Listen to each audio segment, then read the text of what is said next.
Today, we coaxed Beej from under the table with a collectible Zelda keychain. And snacks. This is ChillPoint.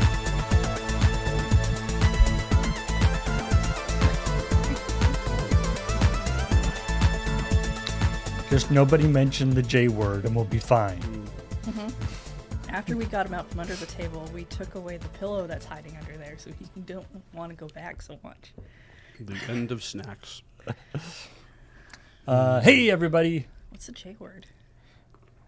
Journalism. Oh, you said that. Now he's gonna scuttle back down. Everybody scream! Ah!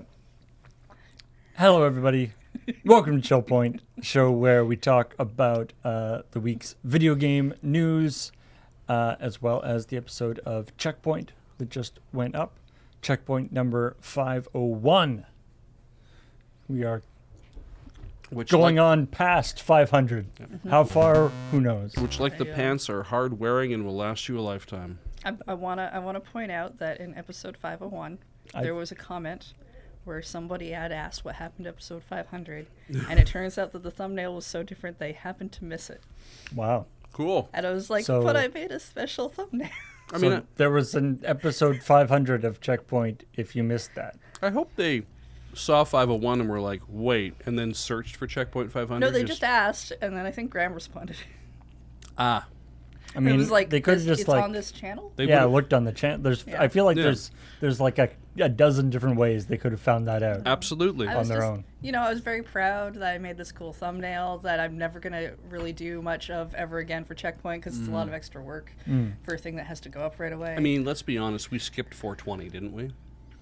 That was in crap shots or feed dump or something. Okay, yeah. But or didn't we? I think we just jumped right to 420 for feed dump. Yeah, maybe. I think we skipped 420 for crap shots to realign numbers that had gotten askew instead of actually trying to fix the numbering system. Mm-hmm. I don't think we skipped any numbers on ChillPoint. I mean, maybe we did, but whatever. It's possible. I don't know. I put down the number that is the next number. There we go. Pharaoh Bender says they like the. It was a very nice thumbnail, so sparkly. Anyway, welcome to the show, and let's talk about some video game news, some of the stuff that happened. Starting with some of the stories that we talked about in this week's episode of ChillPoint. Why don't we just skip to episode 1000 next week? That would mess people up. The Dota 2 honeypot, which apparently is something that Valve has done before. Mm-hmm. People in the YouTube comments were talking about this. But so there's cheating types were using a third-party cheat software. I don't know whether it was like a full client that allowed you to cheat or whether it's just like a little program that you run as well that reads data off the client. Whatever the case. I don't know. Don't play Dota 2. Apparently there was some data that could be pulled from the client that wasn't encrypted. Yeah. And so people were able to read data that they shouldn't have have had. Yeah. Thus notifying the authorities, e.g. Valve. Yeah, I mean, the article didn't go into detail about what information they had that they shouldn't have, but presumably it's not good stuff. If they tell you that, then people know what to ignore. Right. Yeah. That's why they never tell you those things. Well, but then they made, then they fixed all of that security problem except for one little piece, which they didn't.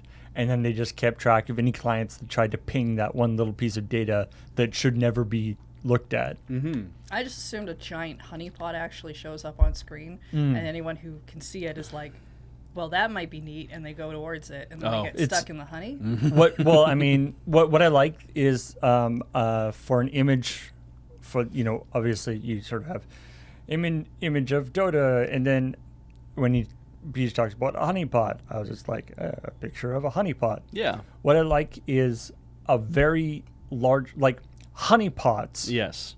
aren't a very common thing anymore. Kind of an anachronism. Yeah. Yeah, they're kind of like a thing that maybe they sell like a a Cracker Barrel or something like they're one of those like quaint little pottery Yes. things. Yeah. They're not, but they aren't that common anymore. Yeah. What is common is articles about digital honeypots Yes. needing to have a picture at the top of the article of a honeypot. Yes. So if you look for honeypot in like Google image search, most of the images are of like honeypots, but they aren't like honeypots that people are selling. No. They're honeypots that are being used next to articles about digital honeypots in order to catch scammers. There's always a guy next to it in a black hoodie and sunglasses who is doing this and has light shining on his face. Yeah. That's the standard hacker image. Yeah.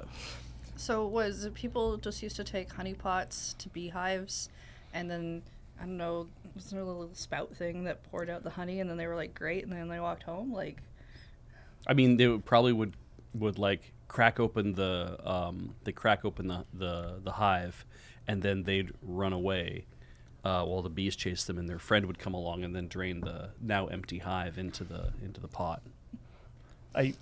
So this is a two-person job, is what I you're think it's saying. just literally that wherever you would go buy honey, you could either bring a pot with you, or they would sell you a pot to keep the honey in, and they would just or you would load it up. Yeah, or you Yeah. buy a thing of honey and then put it in, Put it in this- your pot, maybe. In the same way yeah. people have like a sugar bowl or Yeah. something, right? You go to Okay, you go to the wait, store wait, and you buy wait. a paper bag full of honey, and you go home and you empty it into your honey pot. Exactly. So do you take the sugar bowl, and then go to where the sugar cane is, and get your friend to make the sugar chase after them? Crack open the sugar Yeah. cane, so Yeah. that all the And then the sugar sugar bees. bees. Yeah, you have to watch Yeah. out for the sugar bees. yeah. The sugar, you can tell a sugar bee because they're very long and thin to fit inside the sugar cane. They're just long flying needles. Let's be honest, they're terrifying to look at. Why would you say that? I don't need that This, description of this my may brain. not be the best place to go for biology information. There's video game talk. No, I mean I would argue that this might not be the best place for most information. I like although I do like this idea that how you harvest honey is you have two people. One person like runs over and like annoys the hive Yeah. and then runs away. Yeah. And then the other person harvests the Yeah. that does not seem like a very efficient system. The bees all come out and they're like, "Hey, everybody, get them!" And they all like know who they're flying after. So Right. you know, the And then- swarm forms into a form of a hammer, and they go flying after them. And then Yeah. next time, If cartoons have taught me anything. and the next time, and you like, especially if you're the one running away, and you guys get the honey, Yeah. you turn to your friend, and you're like, so. Next time you're gonna be the one who does the hive, and they're like, "No, Dave, Yeah. that's not how this works. Yeah, you keep do pulling like the rock short paper. straw." You like Yeah. rock paper scissors before Yeah. you go in. Yeah. It was my turn last time, which means it's still your turn this time. Anyway, the idea of a digital honeypot is that you've made a very enticing thing for Winnie the Hacker to come grab. And so when they access it, it's essentially a way for you to study the kind of attacks and stuff that they're doing. In this case, though, this is just more to just catch somebody who is trying to do something I can't imagine underhanded. Winnie the Pooh being really good at hacking. Maybe Piglet. I think Piglet No. could hack a Yeah, computer. yeah. Winnie the Pooh is a little Yeah. he's a little too trusting, I think. Yeah. Yeah. But the interesting thing, especially with a video game and stuff, sometimes it can be difficult to set something like this up because it's kind of suspicious. Absolutely. To be like, oh, there's this weird, they updated and then there's this weird back door that was Put in. yeah. suddenly added. Exactly. But if there's already a security problem and you're just closing it up, but leaving some part not closed up, it's a little bit more plausible that they may have missed that. So, they screwed up because they missed they thought they got everything, but they didn't. Look at how smart we are. It's like, look So- at how smart you are. Okay, I understand. We've determined there's a lot of articles about digital honeypot Yeah. pot trap things. Where's all the articles about, or even the traps for parent traps? Where are the online parent traps? Digital parent traps? Yeah. Isn't that where you have twins that switch places? In order to Right. entrap your parents. So I assume you need to have a game In that's order to have- identical, that swaps Divorced parents to come get together again? Isn't parents that what you do to in the talk parent to trap? each other. Was it Yeah. was it divorced parents or just like did the kids get adopted or? Because now that I'm it, thinking about it, wasn't it like divorced parents and then like one kid went with each parent, which is I mean, messed up. terrifying Yeah, idea. I think the very original is divorced parents Holy because shit. at that time you would not have. Because they were like- surprised when they met each other and like, oh my God, you're my twin. Like we look exactly the same. That's so weird. It's like, yeah, that's actually very odd. My mom isn't married. My dad isn't married. Hey, wait a second. Did they do this fucked up thing to us where they tore the two and they didn't let us know? They just thought, oh well, we'll be happy with one kid each. 12 or something. I mean, that's kind of comes from that idea of that until children are 18 and you've married them off, they're your property. So that's fair, yeah. I mean, children are still kind of treated that way. Mm-hmm. We just call it something else now.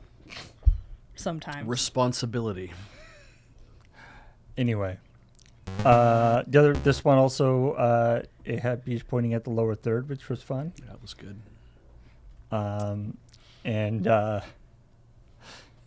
I always like to push the envelope on checkpoint with that wasn't pre-recorded. That was happening. that was live. yeah 40,000 people though. Good catch. I mean, somebody mentioned in the comments, they're like, hey, well, what about false positives? And I'm like, yeah. Like, it's not like.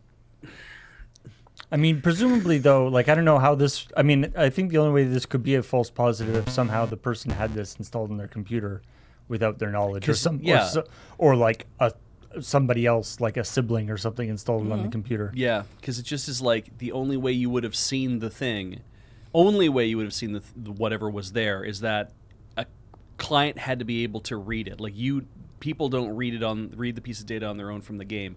The client is like basically tearing everything to shreds and sees the piece that's open. Yeah, I mean the only thing I can think of is in some aspects, some software programs that you get to help with disabilities and stuff. Yeah. Will trigger speed or a certain thing that, I can see, but I don't know.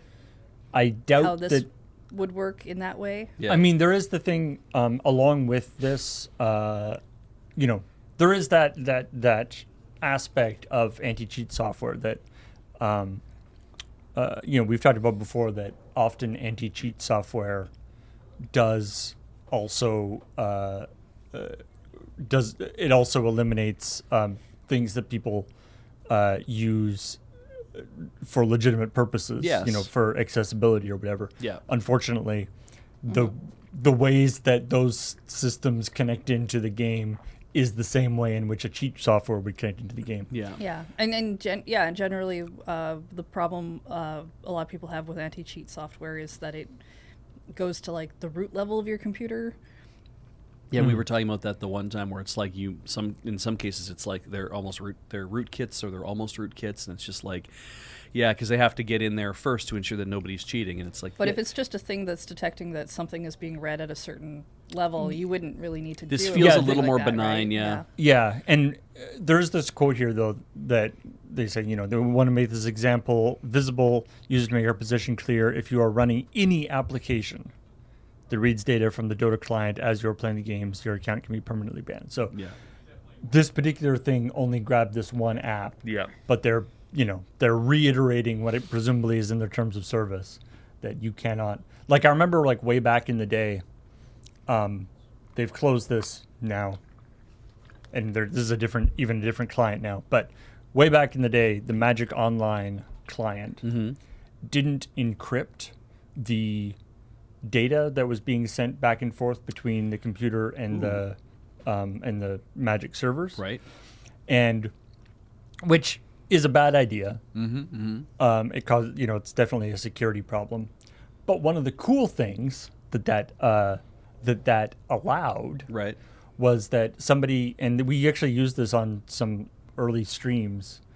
Somebody had made a piece of software that read that stream of data, and basically there's like a little website that was set up that, and so it could see the cards that you were drafting. Okay.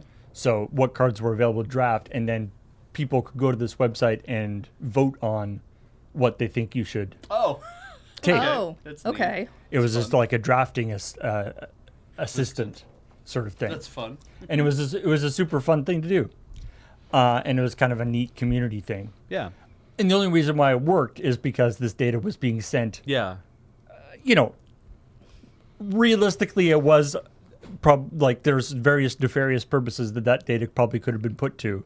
Yeah. In this case, it was a neat community thing. Yeah. But unfortunately, so at some point they updated it so that it changed it from a HTTP to an HTTPS. You know, it changed it to an encrypted signal, so you could no longer do that. But it was a cool idea. And there's that kind of stuff, right? Like whenever you close loopholes for, bad actors, in nefarious people, you're also closing things that were often useful for. Yeah. And Yeah. which is, always a shame. It's that thing of, this is why we can't have nice things. Generally. Those people, because hackers or not even hackers, because that term is sort of used for different things, but nefarious individuals use it for unfortunate reasons. Sad. Anyway, so yeah, don't cheat in Dota 2. One of the other things I saw in the comments about this was people being like, and still waiting on the hacking, still waiting on them cracking down on Team Fortress 2 hacking. That's been going on for a really, really long time. And the consensus seems to be that there's no, like, Dota 2 has a very large, very It has very millions of dollars in esports attached to it. It's got doesn't it? it's got a lot of esports Yeah. stuff. It's got a lot of high level play and stuff. Whereas TF2 is for fucking around. Let's be honest. yeah, TF2 doesn't really have a big tournament scene. Well, at least doesn't have a big esports scene that's worth a bunch of money. But it's still being maintained, right? Like, Oh there's yeah, it's still being maintained. which just kind of says the team they probably have maintaining that is a lot smaller than Dota 2. If there's a lot more money riding on that for them. Yeah. It just means it's not on like the top of their list. Yeah, as long as nobody messes with the hat buying system in Yes. Team Fortress 2, then the hammer will come down. What I thought was also interesting is that this sting caught some pro Dota 2 players. Oh, really? Yeah, and or at least it was Whoopsie. referenced in the article, and that because it's like Usually, I'm sure in the tournament settings they're not using the cheats, right? Because that would be you'd have your stuff inspected, but certainly when you're in person, Yeah. anyway, yeah. But So I'm like- I mean, a lot of tournaments are done online, though. and the excuse could definitely be made that it's like if my life rotates around, playing Dota 2, and so I'm a professional Dota 2 player and I do nothing but play Dota 2 all the time, I can see why you'd be like, oh, cool, there's all these cheating apps, there's all these other things. Hey, let's install these and let's have a scrum. Let's fuck around, and this will be fun, right? Even whether you're upfront with people online or not, it's just like, I'm just going to do this because I just want to see what they can do and how fun it is. Like that kind of like, it's for an educational, it's an academic purpose, right? But it's like, sure, but they're still installed. Like There are so many, like relatively high level, especially streamers of Dota or other video games. yeah, That have been caught in stupid ways. Usually Yes. alt tabbing out of their game, and then people can clearly see that the cheat app is like open in another window. hello Raiders. I like that you treat hi, raiders Trogs. like cats. Look over here. Look over here. Look over here. Look over here. People alt tab out, and people can clearly see that the cheat program is open in another window, and we were just that's still Testing some shit installed. out, yeah. Oh, whoops. Yep. I thought we turned that off. Yep. Oh, my roommate was playing on my. There's a list of like, oh, that's installed. Oh, it must have been my roommate. Oh, I didn't actually have it turned on. Oh, like there's the list of all the excuses that goes down. Yeah. My cat ate my homework Yeah. And also accidentally installed this cheating software. You know how cats be. I mean- Walking on the keyboard, installing things by accident. I mean, dogs have bought stuff off people's Switch accounts. It's possible. Yeah, I figure if you get to that, I guess maybe you wouldn't. I was gonna say if you get to that level and you're making a lot of money. Oh yeah, off of Fish doing bought this- things off somebody's. Yeah, Yeah. Yeah, be it was like- Fish for the Switch. The dog was for, I think a PlayStation or Xbox. Oh yeah, I think you're right. Yeah. Because they bought dogs. because I guess They bought something in Watch Dogs. Yeah. the excuse to that, or the way to manage that, all of you academic cheat testers out there, definitely. I mean, do it in another on like a Second computer. second computer Yeah. or a VM or something. Real academic research is done by air gapping the thing that you're studying from the actual thing you do all your office work and shit on, right? You don't do it all on the same computer. That's bad practice. I know there's going to be people out there saying like, "Shit, Beej, you don't know the stuff I've seen And- when I've been working on people's computers." It's like, no, I get it, but you're supposed to air gap that stuff There's the- and work and apart. Supposed And to, and that's then not- what yeah. happens. And yeah, if you test positive for steroids, Yeah, and your excuse is, "Oh, I just wanted to, see how the difference between steroids and not was. yeah. I was still taking those. Oh, whoops. yeah. You know, it's darn. really My good. roommate We put should them all be doing it. into my Cereal. cereal, Yeah. probably. My very Anyway. healthy and completely allowed whey protein. I thought it was shakes. just part of my complete breakfast. Anyway. Let's go on to talking about Player Uptown's Funky Clowns. Yeah. The It's a good name. and Crafton Media, who used to be called Blue Hole. I think that's probably an upgrade in terms of their name. I don't know. Every time I see Crafton, all I think is somebody tried to make Like mac and cheese fancier Yeah. by Ooh, like being like, oh, Crafton. craft. That's short for Crafton. I think of Capped on tape. Mm. Right. So I always want to say craft on. It's not crafting, it's craft on. Craft on. Craft off. Craft off. The crafter. Anyway, they are apparently very interested in the extraction shooter market, which is, it's one of those things that has been around for, obviously as Graham talked about, it has been around for a while. Yep. I do feel like it's definitely been heating up lately, Yeah, though. yeah. So, They would it's like hard. to It's hard to popularize fault. We sort of make fun of them in the let's popularize the extraction shooter genre is something we should try to do. But from PUBG's perspective, I don't see any particular it makes sense that they would try to get on that bandwagon. Yeah, why not? I mean, everyone got on theirs. The more important thing that is not addressed in this video, but if you look at the shoulder graphic of this presentation, apparently they're working on Subnautica 2. Yeah, or I guess Subnautica 3, I guess, Or- if you think of Below Zero as 2, I guess. Yeah, maybe, you're saying sequel. a sequel to Subnautica. The Yeah. more the more exciting news for Beej and other people within Lure. Actually, Subnautica. shit, they didn't even literally say sequel in that. They just said a new one.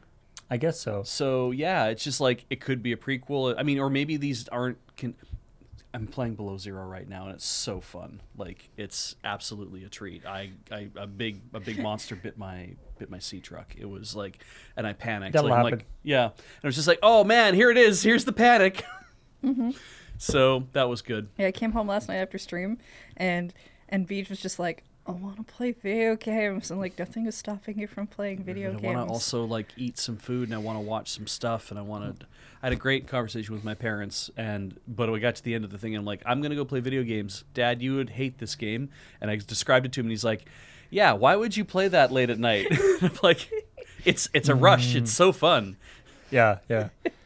I was describing it a little bit to my parents, and my mom is like a little bit claustrophobic and stuff. And Oh, yeah. I was like, it has the biggest. Yeah, I mean we've talked about Subnautica before. Excellent game if you get a chance to play it. Yep. Has the it's got the most aspects of like absolutely wonderful, gorgeous, serene surroundings. Yep. Combined with the most horrible, terrifying, Yep. stuck inside a tiny thing with a monster outside and running out of air. Yep. Yep. It's weird how that can exist in the same game and it work, but it does. Anyway. So that's the big news, is that Krafton is making an extraction shooter, but also the next Subnautica. Yeah, I did not realize that whatever the company that makes Subnautica, which is not Krafton, Yeah. but I guess that they're Krafton's Published publishing by. it or something. Yeah. I do want to address, there were several comments that were asking if the games that Graham had mentioned, weren't they popular? Yes. He was being that's sarcastic. Part of the, That was that's sarcasm. part of Yeah. the joke. Like, the Division was like, everyone was like, we got to play this, and a bunch of people jumped in to play it, and then it kind of like dropped off pretty fast, but it was really like a thing for a while. I mean, that was But a it- mode in the Division, the Dark I Zone. think for some people, Graham's read was so dry they thought he might have been serious. Yeah. Which good job to him then. It was not. The other thing, so just so I'm clear, an extraction shooter is it's a game everybody starts, so it's massively multiplayer.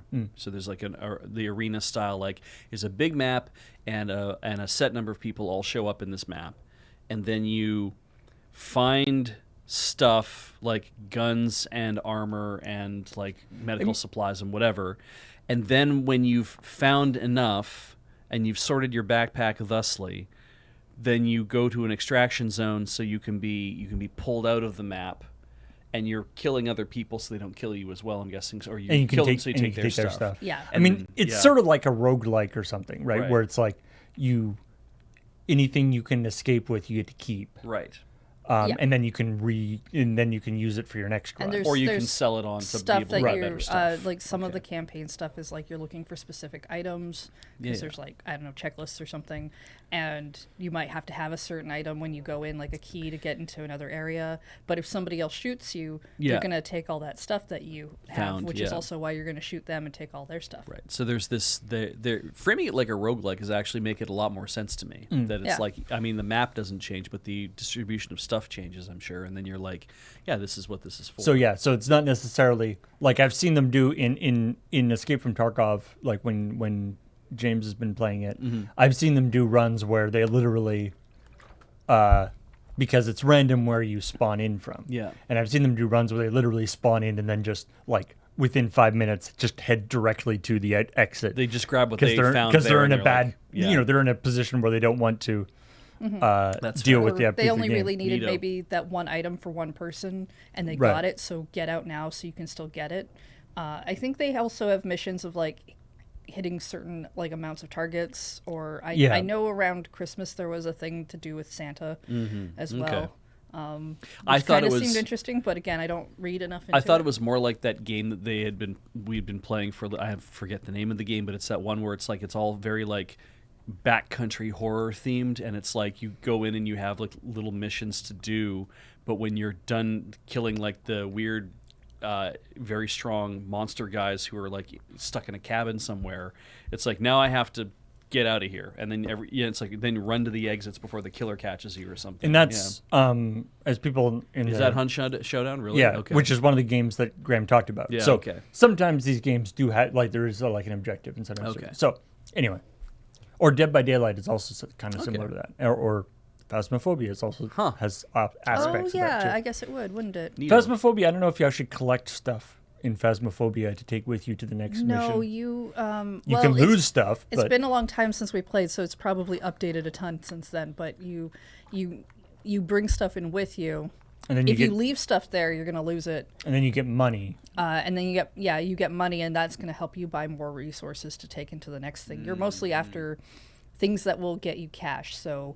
Identifying the ghost, I think, or taking a picture of anyone who's died because you get insurance money for that. Unless, like But I again, don't- unless they've changed all of it. But I don't think you like pick up flashlights and stuff at the location No. to try to take them away with you. No, I or at don't least you remember weren't that before. At least, cool. yeah, not when we were playing.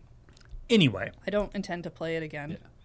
It just seems like it's evolved too much. Also, apparently, PUBG Mobile is really weird.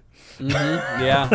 I mean, No, when you put up the Panda Buddies, I kind of was like, what? Yeah, it doesn't okay. actually surprise me because watching the watching Fire Emblem Heroes the Fortnite evolve in the way it did, I was just like, yeah, that doesn't surprise me that another mobile game probably started one way and then went really weird.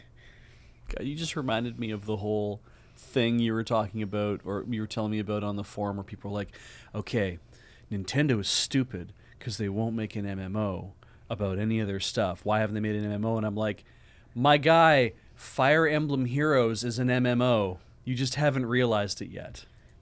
It's not the kind of MMO they're looking Nope. for. But it is. It certainly is. Don't worry. That most people didn't agree with that person I was reading about either. Anyway. Is there a new Switch coming out? Yes. Probably. Maybe. At some point. They've been building it since 2017. Or it won't be a new Switch. It'll be a something. But there is some other console coming out. Yeah. And that console will or maybe even it's not another console that's coming out. All we know is that apparently in this filing there is something other than a Switch that accesses Nintendo Switch Online. Nintendo Switch Online. Now the Maybe that means a new console. Maybe it means they'll be like, oh, we're gonna have Nintendo Switch Online for iOS. Yeah, or for Xbox and vice versa. Maybe Xbox Game Pass actually does show up on the and they'll put them on each other's systems. I'm not sure. This is hardware development. If you want to look at this, we know this because of Apple, but you'll know this from Samsung and anybody else who makes phones or basically who are in the hardware business. Essentially, is like when a thing gets made. That thing was they started developing on that thing between 2 and 3 years prior to when the thing comes out. Right. So like a new phone gets made. Apple was already working on that phone 2 years ago, because the only thing they've really had to work on where they were working super fast was like when they were developing the iPod and when they were developing the iPhone. Those are the things where it's like we had turnarounds within 6 months because we were trying to get this thing ready for for the Christmas market kind of idea. We were really pushing on this stuff really, really hard. But like, yeah, they've built in this time to be like, this is what all the early development, the prototyping, or the evolution of these things, and all the stuff they've been working on. That stuff's being worked on a couple years in advance, and I have to then say that every console Nintendo has ever worked on, it seems, has always been worked on within about a year to 2 years before the thing was going to go live in the first place. So the Switch OLED might have been an evolution of what they already had, what they were already making, but it is largely based on a reference platform. And if the idea is to do a new thing, though, that isn't anything to do with that reference platform, then they would have been working on this probably for the last, I say since 2017, which is kind of BS. They would have been working on it, though, for the last, 3 years. I think that since 2020, they've probably been in development of developing whatever comes next. It depends, right? You have an R&D department. Yeah. Chances are good the R&D department is always doing something. Yeah. And it is never what is currently on the market. Yeah. Because that would have been what they were doing a couple years ago. Exactly. And there's always going to be something that maybe they're working on that never comes out of that department either. I'm sure they probably have incredibly fancy Joy-Cons we'll never see. Yeah. Or maybe another controller that they were trying to map out and they were like, no. This isn't working out. Right? Yeah. Like, and some of the stuff that they probably prototyped maybe had more expensive components at first, even while they were trying to work it out, because over time that stuff will get cheaper if it's being bought more and a bunch of other things. Yeah. What if that was going to be Nintendo Switch Online, which is available for Switch and Hollow Knight Silksong. Oh, like it had nothing to do with, yeah. What if There should that's have been a the comma part? there, yeah. Why are you trying to torture me so, Paul? Were you trying to say that the Redacted was actually, and Hollow Knight Silksong is coming out on this day? Yeah. See, this is what I did a post on the Discord when folks were talking about this description. And I'd say it makes perfect sense, but it makes me a little bit sad that people use the redacted, just like the little like scissors, Yeah.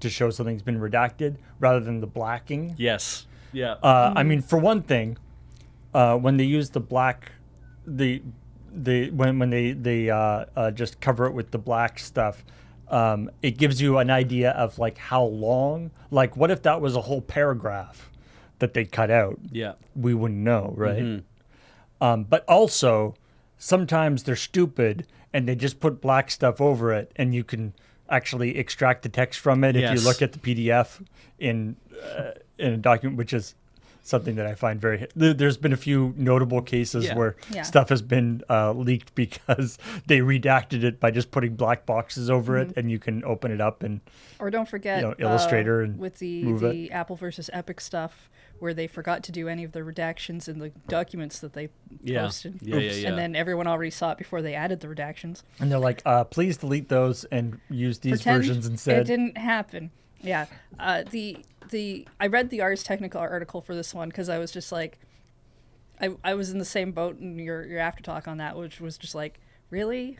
You did one of these stories too on this? And then reading the thing Say where it it's ain't like, so, Ars Technica. where you're like, oh, right. Even they point out that it could just be, it's coming to mobile phones and they don't want to tell you yet, Yeah. or it's going to be on another device, Yeah. or sure. I mean, it's likely to be on whatever the next thing is. Yeah. That is not a huge leap of a conclusion to make, and probably not even a wrong one. Yeah, yeah, but it could also be something But- where it's like, wow, this is something we didn't expect to see happen. So redacting Yeah. it actually makes sense in this case, and I mean that's the thing where you have to let your imaginations go wild, because then it's like, were they going to say Samsung smart fridges? Like, it's like, what was going to be the thing? We don't know, but everyone always jumps to, oh, they've announced the next Switch, and like they didn't do anything. Yeah, your speculation is literally just as good as anybody else's. Yeah, exactly. And we've been through this before too, right? Where everyone was like, "Oh, they're going to announce the next Switch," and what we got was the Switch Lite or the Switch OLED or Yeah. a special edition Switch. Those are my favorites. When people are like, "Oh, they're definitely going to announce the new one because Splatoon 3 is coming out," and it clearly, if you're watching that imagery, that can't happen on this hardware or whatever. Yeah. And then they're like, "Hey, do you want a special edition Switch OLED with Splatoon stuff?" And it's And like you're like, "Uh-huh." it's like I was right that there was a new Switch, but I was wrong. yeah. What it The was. monkey paw Yeah, close. it's Yeah, the I monkey mean, paw. it happens Not like this. often. Eventually, they'll be right. Yeah, I have. Probably. I don't see the Switch as this being Nintendo's last console. So I No. do think eventually 'Cause that's those the- people will be right. And then whoever like predicted it last is going to be, Nostradamus. Yeah. Be like, oh, how did you know? Because you're right. I do take it for granted that that Nintendo will just make another console now. And I mean, we can say that. I get, it's like we take it for granted, but it's Sega makes the Saturn, and then it was like, oh, this isn't doing so well. What are they going to do? Well, they're making another console, so don't worry about that, right? And then they did. They made the Sega Dreamcast, and it was like, oh, okay. Well, the Dreamcast was really cool, but didn't really kind of capture everyone's imaginations. But don't worry, Sega will make another console. Oh, Boom, boom, boom, boom. they didn't. And you can kind of point to a lot of, like, hindsight allows you to point to a lot of different things where you're like, well, they didn't have any other they didn't have anything else in the pipe. They didn't have a handheld system to fall back on that was making really good money or anything. They didn't they didn't have any sort of like position where it was like the amount of money I guess Sega was dealing with, where they're like, yes, we want to invest in another hardware R&D cycle. They said, you know what, this is not working for us. We're gonna drop this and we're gonna move on. Nintendo does not seem to be financially in that state, which I think is why we all make that assumption that it's like, yes, we will see another console out of them in the future, right? They've had one of the most exciting consoles in like the last several years. Well, certainly one. Intriguing, I think, is the thing, right? Like by exciting. I mean, successful. Yeah, I and would it say has been successful, yes. in terms of I sales. mean, it's the third best-selling console Yeah, of all time yeah, right now. yes. What I do like, my favorite thing, I can't find it again now, but in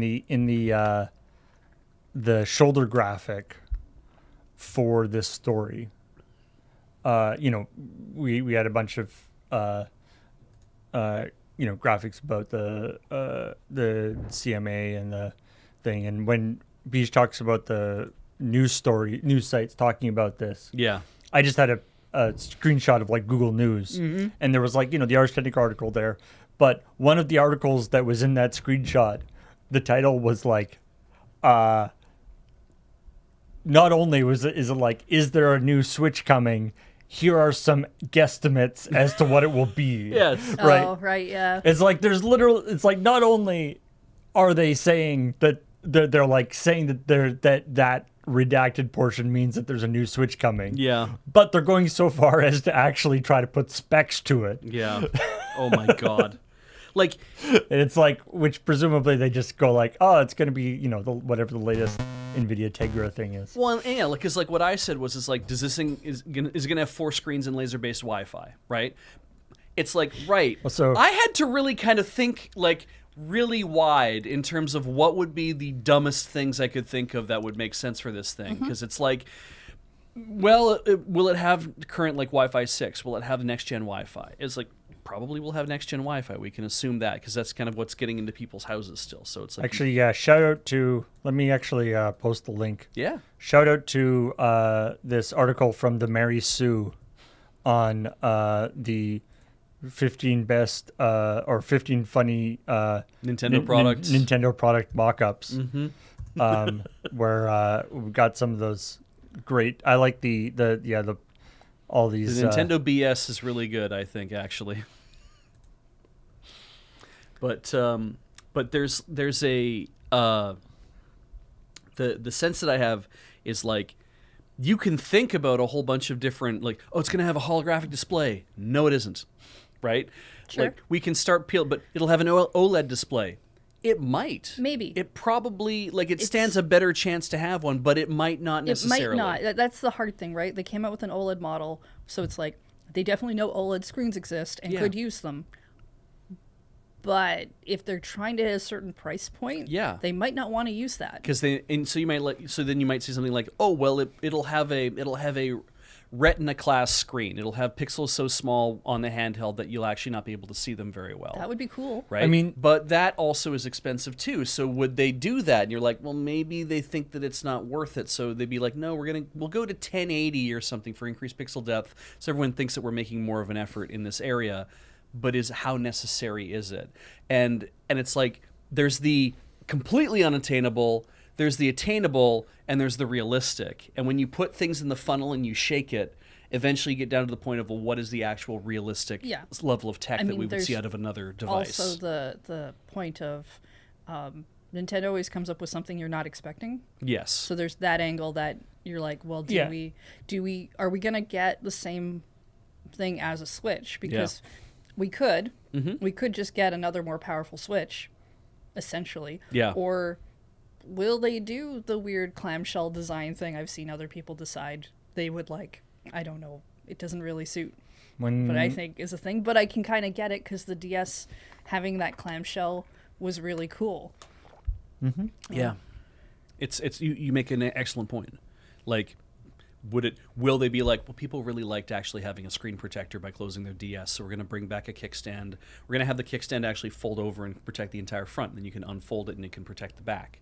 You could do a thing like that. Like, that would be really weird, but you could do it. Maybe they do a thing like that. Who knows? I can't see them going back to a handheld device and a home console. Yeah, I would find that very hard to believe at I this don't know point. if they necessarily keep a hybrid, Yeah. but I don't think they're going to do both. Yeah. I think I'm in agreement with that. And the thing is, they have information on how much people play those things handheld or docked. Yes. It comes up in their thing every year. So if they really thought that nobody played the thing docked, they could go handheld only, or maybe they'd go back to a home console. I'd like them to keep the hybrid thing because I like playing games on the go, but Yeah. And I just and that whole idea of, well, then what does that look like? And like Paul, like you said, it'll be the next NVIDIA Tegra type situation, or it'll be something a competitor's equivalent, right? The kind of interesting thing about console speculation these days, not just with Nintendo, but with Microsoft and Sony as well, is that if you know, I mean, there are certain X factors, you don't know that we didn't know what the Switch was going to look like or whatever. That's right. And we don't know what. We didn't expect the PS5 to look the way it did. We don't know what the console is going to look like. But when you think about it's like if there's a certain price point that you can guess at where they're trying to put the console in. Yes. And there's a certain thermal envelope that you can guess that they're trying to put the console in. Yeah. Then it's basically just a matter of ticking boxes about what the actual components are going to be.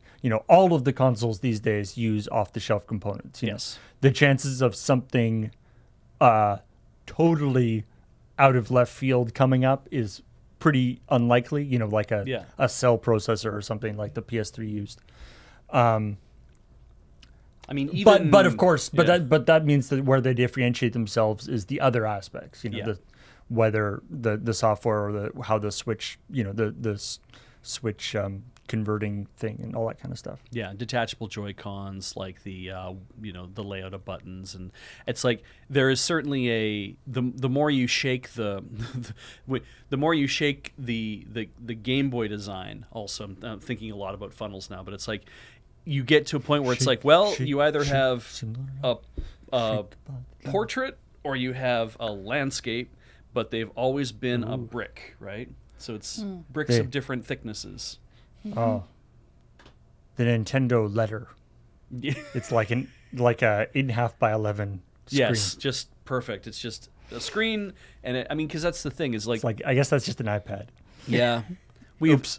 And that's modern industrial design too, right? It's like we got to a point where it's like, well, what is a phone going to be? And Apple just got there immediately. I shouldn't say they didn't get there first. But when they popularized the idea of like it's a piece of glass and you touch it with your finger and we'll put a couple buttons on it, but we'll mostly try to eliminate as many buttons as we can constantly, because now we're at a point where it's like it is just a piece of glass and the buttons are on the side, and it's like the design keeps pushing and pushing and pushing in this direction, so we're kind of like, what does Nintendo value and what would they want to put in another device? And they'll definitely want to do a handheld device. I think so. Again, I don't actually think that they won't do a hybrid, because that's like been one of the biggest selling points of the Switch. Yeah. It's just there is the possibility that they could stop. Yes. And I don't think that they would make two devices again. Yeah. In that way. Yeah. And the level of and like Paul says, that once you know the thermal envelope and you know the bill of goods, like how much you're willing to spend on something because how much you're willing to make back from it, you really start to zero in on here's what's available and here's what you can make, and it's kind of what makes the speculation part. It's like I know it always bugs me. Like this story really did bug me, because I was kind of like, but why though? Like if it's just there's a redacted thing, I'm like, yes, we knew something else was coming. The only real story would actually have been if they said NSO is available on the Switch will be the last of Nintendo's consoles. That would have been an actual real goddamn story. Well, that, or if they had given it, if they had just told us what the name was, because it could have been a project name. Yeah, and then like we would have NX been like, was, a Revolution. Like that Yeah, kind of yeah. thing. The Dolphin. Or if it had been like, iOS or Xbox, or if it's been some different other platform entirely. But anyway, let's move on and talk about Angry Birds, and about how they're so Rovio is dropping or removing Rovio Classics Angry Birds from the Android store, and on the iOS store it's changing. Apparently, it's going to be changed to Red's First Flight. Now, interestingly, people in the comments were saying that this Rovio Classics Angry Birds is not actually the first Angry Birds game rebranded. Okay. It is actually a remake of the first Angry Birds game that they released like a year or so ago. Well, okay, weird. Okay. I mean, that's still... Because they remade it with like the new Unreal Engine or something. I mean, okay, that seems a little like splitting hairs. Well, except that they spent all the effort to remake it, and now they're removing it. Well, yeah, I mean, that's important. I mean, like, the idea that it's it's not really that different of a game then, right? It's just the fact that it's in a new engine and and whatnot.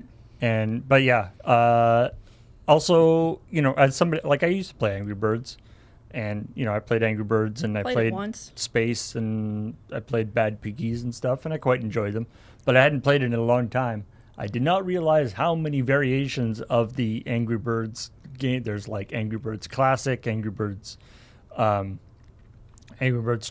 Angry Birds like Star Wars, Angry Birds Rio. Angry Birds Rio. There's Angry Birds Colors, I think. Angry Birds 30th Anniversary Edition. Yeah. Angry Birds Dreamland. Wait, no, that's Kirby. Anyway. But the crux of this is still they had a thing out that did not have any microtransactions in it. Yeah. It was popular. People liked that version to the detriment of the rest of their games, apparently. Yeah. And I do like the community manager being like, you don't want to. We have to spend more time on the new games. That's what you want, right? Well, maybe not. If you have a game that is already complete on a mobile device, yeah, especially it's only that old, I imagine the team you need to keep it updated so it can continue working on a mobile device is maybe not as large as the teams on the other games that constantly have to have new content coming in to get people to keep playing.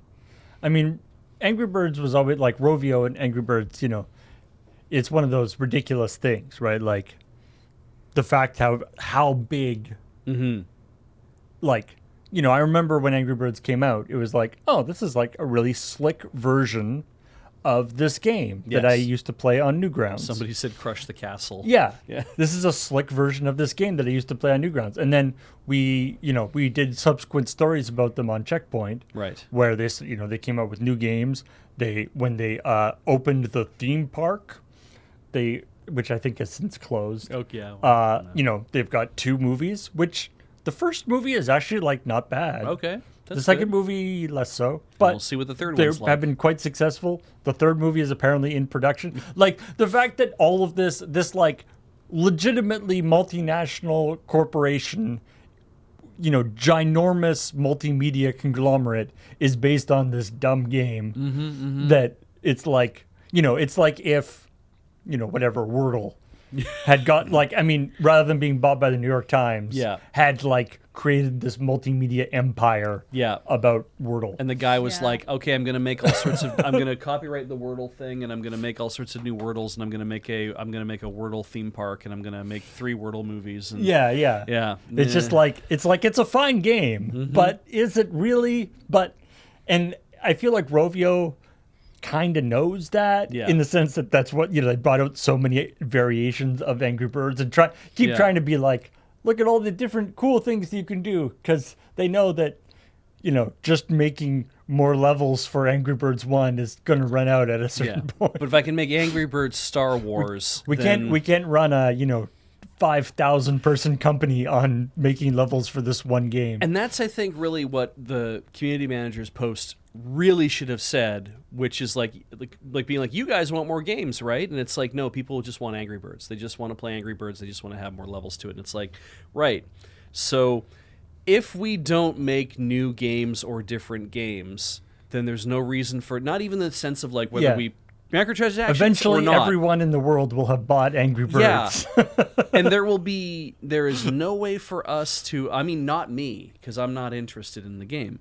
But everyone but Beach. And that's the thing. There'll be other people like me out there who aren't playing the game. So there will be people who there will be people you might never reach with Angry Birds. Maybe with Bad Piggies, though. I've never played the game. I have no idea if it's the same type of game or not. But it's a different kind of game. Yeah, see, so maybe I would have bought something else that they would have made. But if you are a games company and you employ people whose job it is to make games, and you don't make any new games, then there's no reason for you to employ programmers to make games.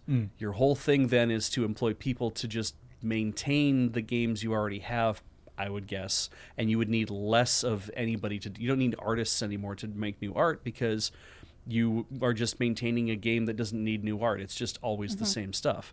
So there is a built-in thing of there's the mercenary aspect of or the capitalist aspect of I'm a game company and I want to make money, so I'm going to make more games or I'm going to find ways to make money off of the games I've already made. But there's also the sense of I'm a games company and there's lots of people here who are working to make that and I need to pay them. And in order to pay them, I need to actually keep making new stuff too. And that's not altruism because it's very motivated by I need to make money, but it is this idea of you have to keep moving. Yeah, you have to keep moving, right? It's like we have to keep making money in different ways to be able to pay the people who work for the company. That just came from a very personal place for me, by the way. I mean, we have to keep making money so we can afford to keep paying people. Patreon.com/loadingreadyrun. And that's true to an extent, but there is also okay, so if you have a game that you put out, let's say like that Mario Run game, where it's like the first couple levels are free, but if you want to actually play the whole game, you pay your like $6 or whatever, and now you can play the whole game. And maybe they could add DLC style things to that game or whatever, but essentially what you've introduced on the mobile platform is a cap to the amount of money you're going to make out of that game. Yes. Right? So you have to make a whole new game. Or you're going to do the thing that's incredibly popular on and accepted by a lot of people on mobile devices is you're going to have free-to-play with a bunch of microtransactions. Yeah. And I think somebody in the chat mentioned it, like a lot of these companies have investors, and if the microtransactions are the thing that you can say, hey, look, Fire Emblem Heroes makes like $1 billion a year or whatever, you're going to have people more interested in that idea, especially if they're investing and trying to make money out of you, than the Super Mario Run game. And if I'm going to use Nintendo as the example because it's the only one that I pay attention to. Sure. But they only did that once with the Mario thing. Yeah. Every other game they've put out has been generally free to play. And if it did not have a loot box system or microtransactions in it before, it got one. Yeah, that's DNA, I think, talking, because they're the ones who they partner with to do mobile gaming. And I'm sure DNA was kind of like, but do you see now? And they were probably like, yes, we see now. There was also an article about Dragalia Lost, which I believe is done now. Yeah, it's shut down. Yeah. And they were quoted as saying if Nintendo had let them, they could have put in more things to make more money. Yes. So while that might be DNA's choice, I think Nintendo gets absolutely. the one that tells but them I think we don't want to do that for I'm saying it's the demonstration of that to be like, there's this versus this, and if we're making this stuff anyway, see how we're making more money off Fire Emblem Heroes, here we're making more money off of when Mario Kart Tour. And when you're a big company, it's hard to be the one arguing for making less money. Yes. that is not a good move. Please introduce more restraint into this whole thing. And it's like, and I'm glad they do, right? And I think it's great when other companies do that as well, when they're making a game that like, we could have gone a balls to the wall with microtransactions, but we figured people wouldn't enjoy the experience. And it's like, that's responsible. Good. Speaking of people going balls to the wall, new update for Sports Story. Right. They've successfully gotten rid of 80% of the secret dev room. Man, that must have been a lot of work. I mean, I almost want to. I feel like these devs should be getting kudos for whatever they did to make this room unable to be removed. Yeah. Like, it should not. Like, I don't know that much about game programming, but it shouldn't be this hard. Okay. Yeah. Well, They've done like 3 updates over the course of like 4 weeks. Yeah. Progressively removing this level. It felt like it should have been a Band-Aid. It should have been just a thing that you rip off to be like, all the tiles are missing. Yeah, can't you just take it out? Like, I don't get it. I mean, from what I've seen about videos of like, oh, here's hidden code and stuff we found in old games, is that if you take something out, including whatever juggernaut thing that you put in the game that's not accessible by anyone, it will somehow break everything. Yeah. So I'm assuming there is a way to have code within that has this room where everyone looks at it and they're like, we're not sure how to actually extract that without having to rebuild the whole thing. It's like the more magic switch, But there's like, to get to it, you have to like push a bunch of boxes around. Couldn't they just make it so you can't push those boxes? Yeah. Like, it's just like one of those things. It's just like, this can't be that anyway. Well, Who knows? Yes. And you had to walk through a maze that was invisible. It's like just put something there to block you from being able to get past yeah, it. there Like, will always yeah. be ways to like kind of hide off that stuff, but there will always be people who know how to figure out how to get past that. I guess so, swear yeah. I read about a thing where there was there in a build, there was a single file that was 0 bytes in a directory structure, and it was just called penis. It was not .text, it was not .ini or anything else. It was just called penis. It was a 0 byte file, and it was sitting in the directory structure. And somebody's like, "What the?" And they deleted it, and the thing would never compile ever again. And when they made a new 0 byte file and they called it penis and put it back there, everything compiled again. There was something hidden in the code that was referencing this file somehow, and was completely obfuscated because the person programming it was like, "I'm going to do a fun thing," and they did it. And it's like, that's Wow. why this thing is here. Do you know what Beej is talking about? Let us know in the comments. Maybe you know the secret thing. There's an old But hack. I could believe it. There's an old hack thing about there's this machine that had a switch hooked up to it, like had been jury rigged to it, like way later. What kind of Like switch? a light switch. Okay, Just a light switch. Okay, yeah. cool. This is years ago, 70s, right? And it was labeled magic and more magic, and it was in the magic position. And if you came in and you saw the switch and you threw it to more magic because you were curious, the machine would crash. And then but you put it back, and you couldn't get it going again until you turn it back to magic, and you had it set up again. Now, Okay. here's the twist. Okay. Somebody took the plate off and had a look. Only one line of that, like there's 2 lines that go into a switch, right? Only one line is connected. There was no second line on that switch. So aren't you just turning it off then? You're not doing anything because the switch can only work by completing a circuit. There was no circuit. This thing was the end of the line for something. But when you threw it, it would die. And people speculate things about, oh, well, it's touching something that's grounding it. It's da-da-da-da-da-da. But yeah, I don't think anyone ever really figured it out because again, very few people got to experience it, but everyone got to read the story about it. So those kind of things happen. And maybe that's what's going on here is the dev room exists as the end of something that gets referenced by a bunch of different places in the game. And it's like, yeah, if you pull any of that stuff out, then the game can't compile because it can't see all the things it needs to reference for other parts of the game. It might be looking for that part of the game, and if it can't find it, then it freaks out. Yeah, who knows? I know that there's a bunch of computer stuff that basically, if it can't find a thing that it's looking for, it stops. Yeah. But I don't know enough about programming for that. Neither do for I. this topic. All right. Well, here's some stuff that we didn't talk about in the episode of Checkpoint. Speaking of things that happen in computers, digital things, there's a new expansion coming out for Minecraft. Remember a while ago they did a Sonic thing? It was for they were celebrating some sort of milestone with Sonic. Some kind of I can't remember anniversary, I think. Anyway, they did a Minecraft thing came out where you could play as Minecraft, or you could play as John Minecraft, the hero of I'm Minecraft. waiting for Mr. Minecraft to make an appearance. You could play as Sonic on Tails and Knuckles and go through. They actually recreated a bunch of the original Sonic levels in Minecraft, so you could sort of play them side scroller style. Fun. They've done that some more, but with Mega Man. Did you have to load up the game like that too? Oh Minecraft, my you have God, to Mega make a Man computer? 10. You can play as Mega Man, and there's Zero. Now, was Mega Man... Mega Man's always been a 2D game, right? There have been 3D Mega Man games, but they have not been very successful. Okay. They definitely have the people who love them though. Oh, sure. No, Yeah. I know people love them. It's one of the gripes I see about Capcom This looks on the rad. internet, but... But yes, so they're they've made sort of 3D versions of 2D levels. And yeah, cool. some of these levels do actually seem kind of familiar.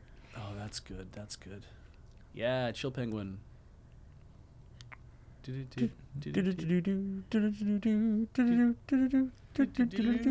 Yeah. So anyway, Can you get the Hadouken is what I'm curious about. super Hadouken. super neat idea. This is so Minecraft Mega Man X. So that's coming out. Seems super neat. I guess that's all there is to that story. Mega Man but X it's I I Really made cool. so many different from people Mega Man angry in 10. chat. It was great.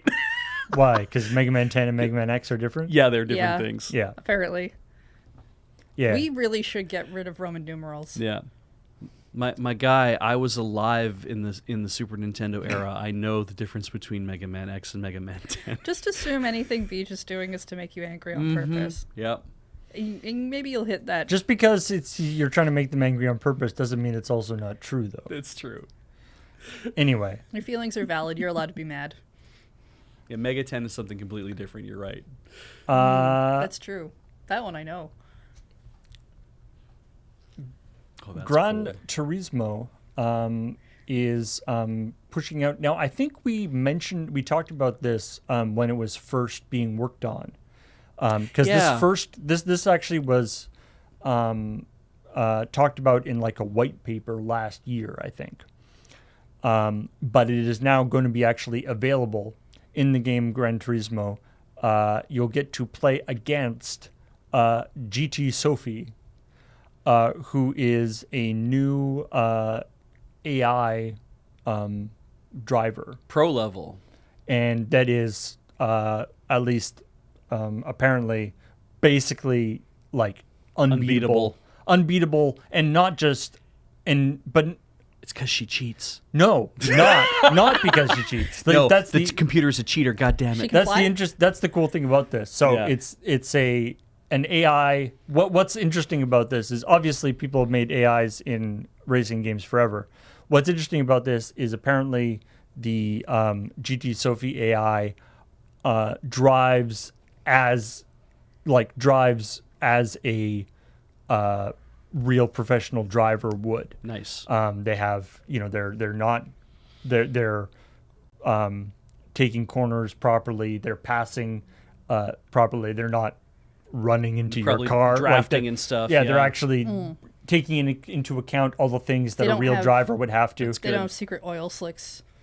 Yeah, they don't have, or you don't have like rubber banding assistance or whatever. Because that would make me wonder. I'm like, do they drive like a professional driver would drive in real life, or do they drive like a professional professional Gran Turismo player would drive because of how good they got at understanding how the game works? But I'm assuming the way a Gran Turismo player would drive, Yeah. although it does say that they've, there's things to, it takes into account the rules, right.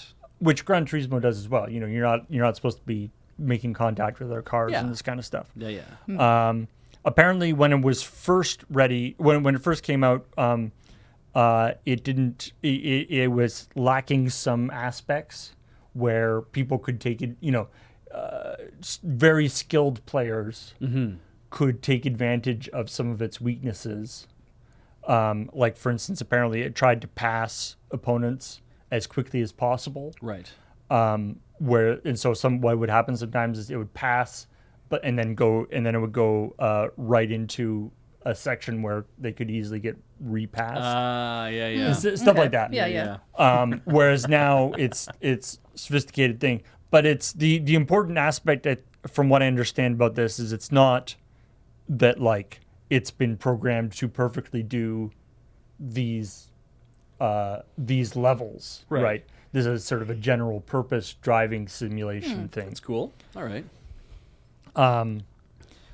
So You just need to build it into all those self-driving cars we've been hearing so much about. So what's interesting is they're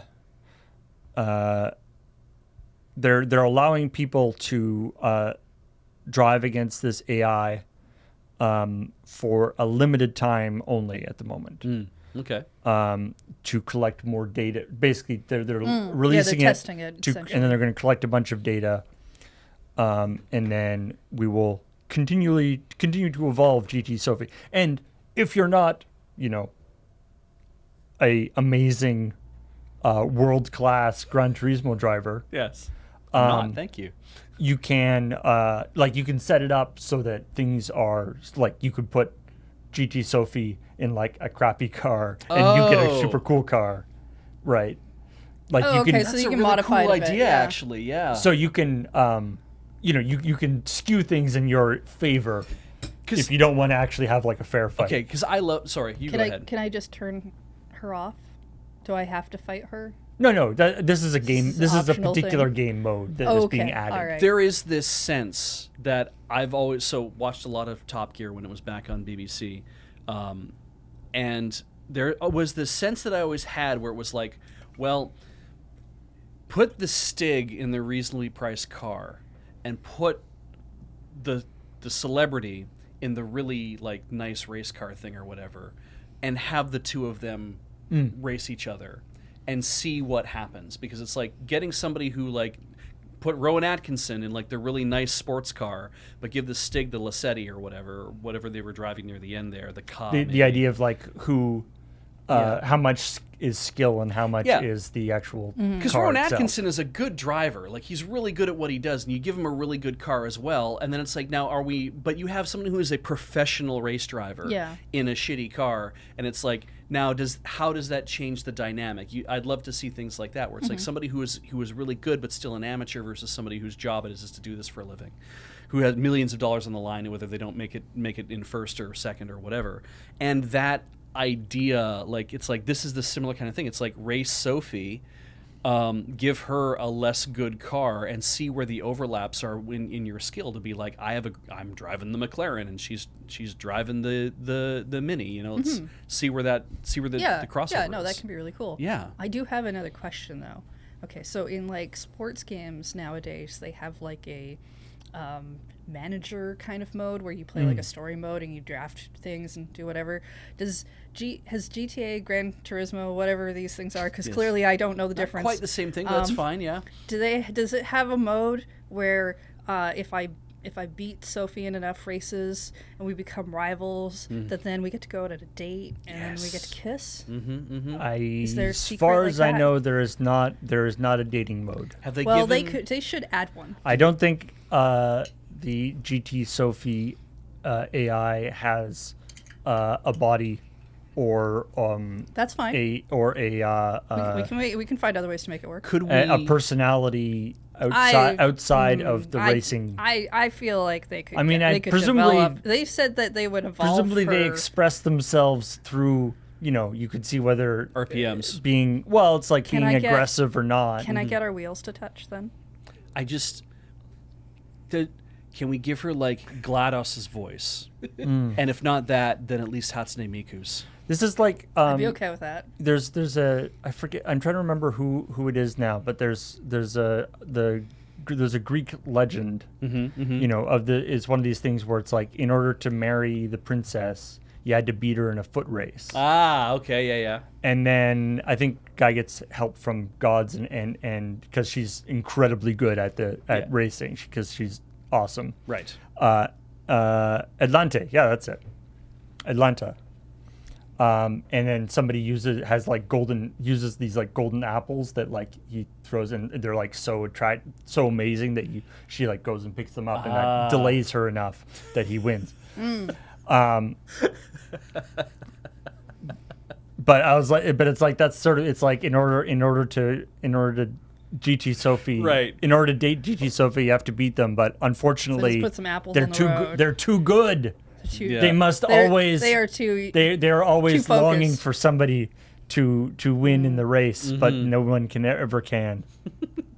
GT Sophie just wants to date someone who can fool her on the racetrack. I don't want to fool GT Sophie. I want. You need to reveal her weaknesses. I don't even want them to necessarily accept my advances. I just want to be able to ask them on a nice date, and maybe it goes somewhere nice. Maybe we could take a little road trip. I don't know. Maybe you ask. Maybe the way to fool Sophie is to put up two billboards that say, "Okay, is this what is this a picture of?" And if they say it's an apple, but it's actually like a cat's head with an apple in the background, then it's like, then like this is how I fool her. That's just me checking if they're a robot.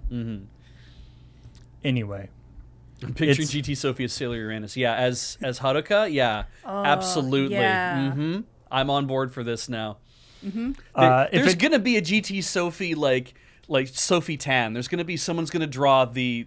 There's probably fan art within the freaking company. What am I talking about?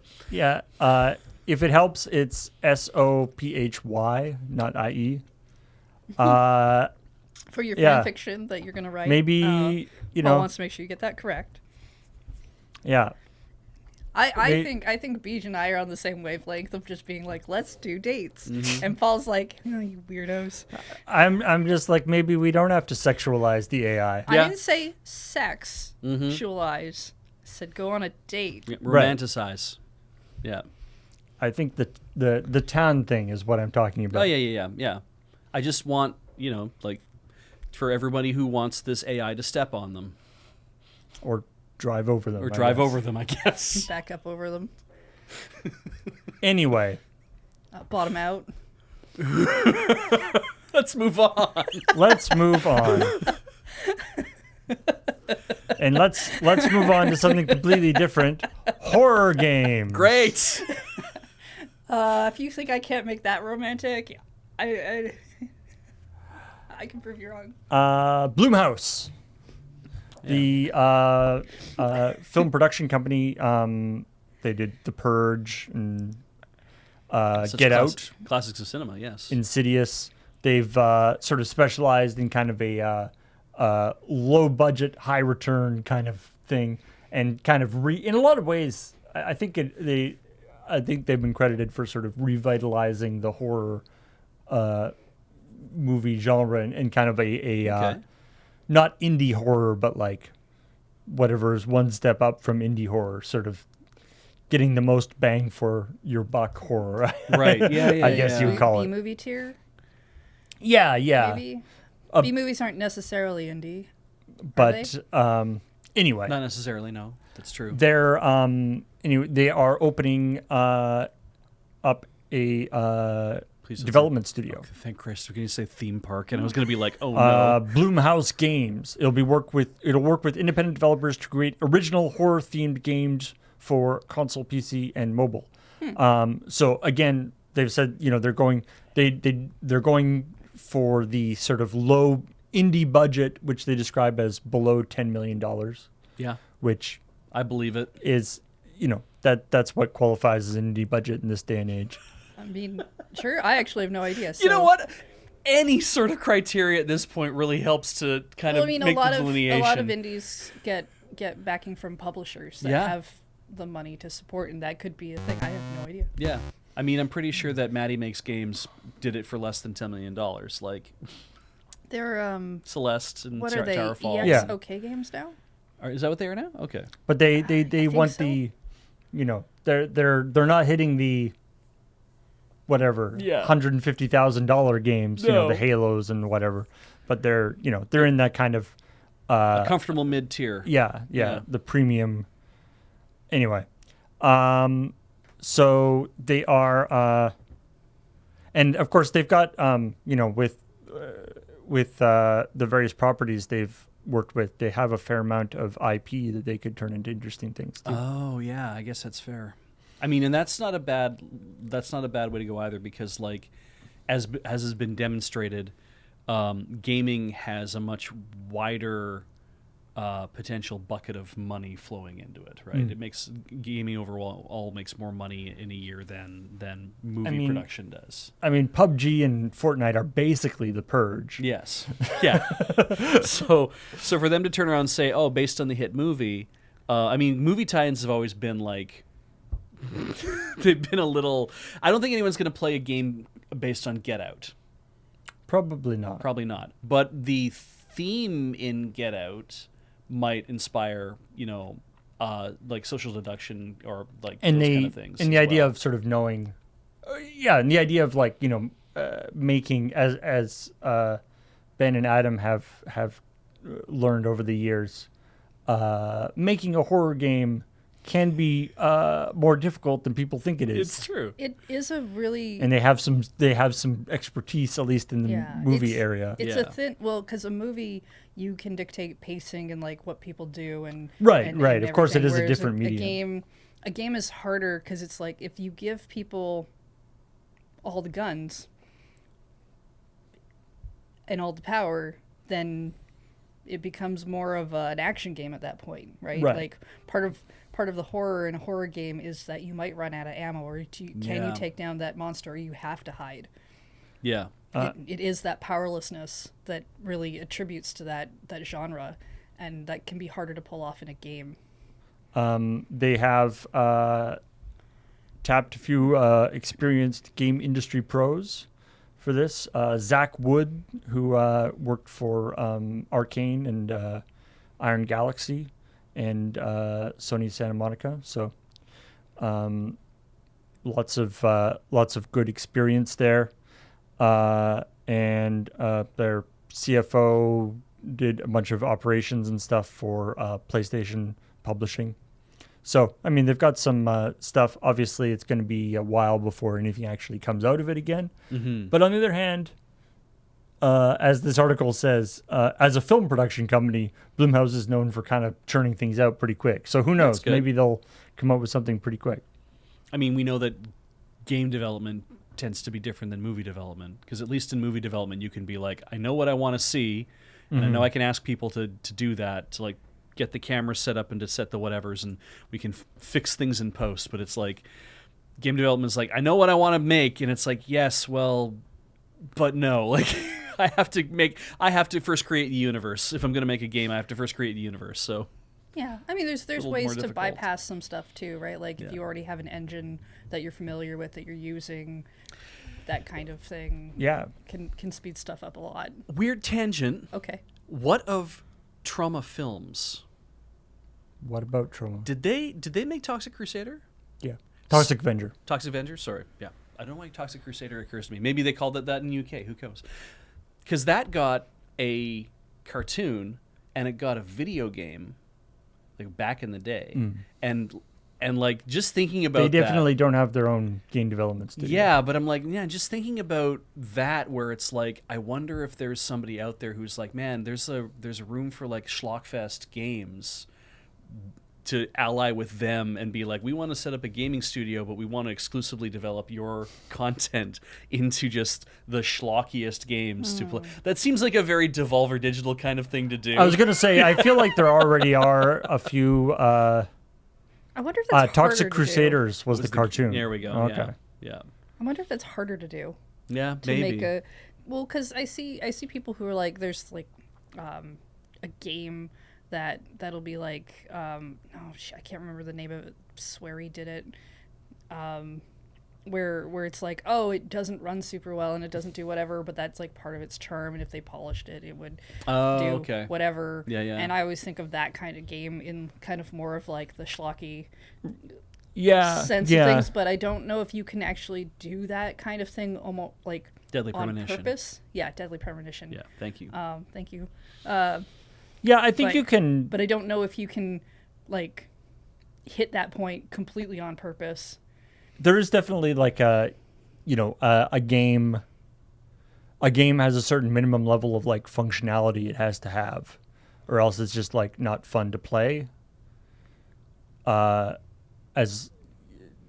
sort of a minimum, even if you're doing silly things. It has to actually be like functional. So there's that aspect to it. Mm-hmm. But, anyway. I just like this idea, this game. It sounded like a neat idea for a game that's coming out. Yeah. That probably won't be schlocky. I don't know. But coming out on Switch on the 2nd of March, there's a game called Meg's Monster. Yeah, that sounds awesome. So this is super neat. So the premise of this is that Meg is a little girl who gets lost in basically this like monster world. Okay. And you play Roy, who is an enormous monster who is trying to help her take her home and find her mom. Now, so RPG turn-based fighting, yes. Okay. Now, as Roy, you have 999,999 health. You are basically invulnerable to everything. Right, but this is just an escort mission, the game, isn't it? Well, so how it works, though, and people can't, and Meg is not in any danger at any point. Oh, okay. So you don't have to protect Meg. Okay. But what you do have to do is you have to protect yourself because Meg doesn't like you getting hurt. Oh. And if she all right. cries, the world ends. Her tears destroy your world. So you have to So- be very careful to keep Meg happy. and she Yoshi's doesn't Island. like she doesn't like seeing you hurt. Yoshi's Island, but the baby crying. No, actually, Now- I mean, after they cry for long enough, if you don't recover them, the world basically is game over at that point. So she has a happiness meter that's very low. And as you get hit by things, her happiness meter goes down. So you can give her toys to make her happy again, and you have to do things to not get hit or maybe keep her from seeing you get hit. So this It's is like, babysitting is what it is. Well, Babysitting yeah, the game, yeah. right? It reminds me a lot of like I think of like Monsters Inc. or something. Yeah. I was thinking like until we got into actual more specifics. Reverse Pokemon, the monsters collect the humans. What does this game? Is this like a platformer or? It's an RPG. I believe it's like a turn-based RPG. Like the screenshots here. Let me switch over here. The screenshots make it seem like it's a Meg's I mean, behind that looks us. like Pokemon. Yeah. yeah, Yeah. some sort of turn-based RPG. Yeah, Okay. You can't see Meg because she's currently behind us. Is this the exact same Oh. thing they're seeing? So, Right. Yeah. yeah, that's okay. She's very little. She's blonde, and there's a little meter that has a happy thing, and it says 30. There we go, 30. Oh, okay. Yeah, she's got the little Yeah. protagonist cowlick. Yeah, and I mean the other monsters, like, what do you say we make her cry? And it's like, they 'Cause know what the score is here, right? Well, they're so the rest of the monsters in this monster land. It does have a little bit of an Undertale feeling to it, I guess. Yeah. Too. Is he carrying her in that first screenshot? Looks like it. Yeah. Okay, that's cute. Yeah, I think the I like this weird kind of idea of because I'm sure maybe there's going to be something in the game that it's like, oh, the more you do things, you'll find special, like a security blanket or like some sort of like, you'll make her like a cool little helmet or something, and then her happiness meter will go up from 30 to 45 or something, right? Like it'll be like, oh, she gains power over the course of the game, or that she gets, Yeah, I could see that. becomes a little more resilient, and they show it in different ways. Perhaps, I don't know, but I love the fact that the game still starts with, it's an RPG that starts with a very vulnerable character with a weapon that the damage to Roy doesn't matter. It will never matter. And that's like if you were to block something with your sword or your shield, right? It's the damage to your sword and your shield in early RPG doesn't matter because they don't fall apart. So it's still just a by the numbers RPG. Sure. But they found a completely new way to spin it so it doesn't feel like it's the same old RPG. And I do think it's neat that they called the game Meg's Monster, which made me think that it was like, oh, it's like that that Metroidvania we played back for the DS, where it's like you're the little Monster girl. Tale. Yeah. Yeah. Excellent game. So good. Where you're the little girl and you're gonna go off into the thing, and it's like, no, you're the monster.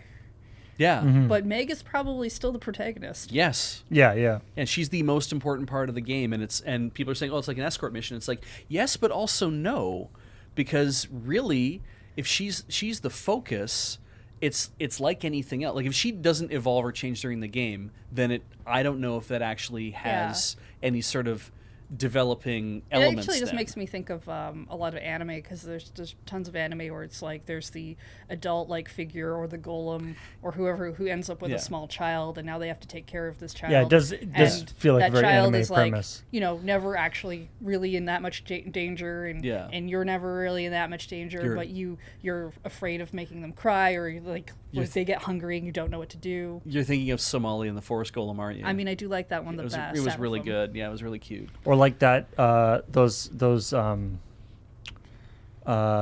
like Looney Tunes cartoons that were the bulldog and the little cat, Yes, that's right. like the little kitten. Yeah. Oh, there we go. Pedro Pascal is Meg's Monster. Perfect. the next thing he can star in. But I thought Frankenstein was the name of the doctor. In another news thing about video games, Okay. segue, PGA Tour, EA EA Sports PGA Tour, It's the game. which is launching on March 24th. That's golf? Yes. Okay, cool. Nailed it. It is going to have 30 courses at launch, the most ever included went on launch, although there will probably be even more loaded in afterwards. All right.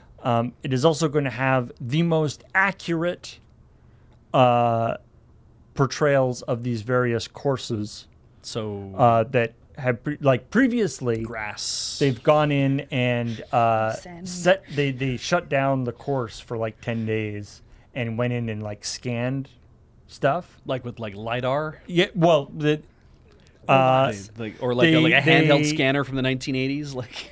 well, this was for PGA Tour 12. Uh-huh. They spent 10 days with, at the time, state-of-the-art scanning equipment, scanning all this stuff. Right. So not just surveying where it's like I stand here and I can say how far. But away it was, yeah.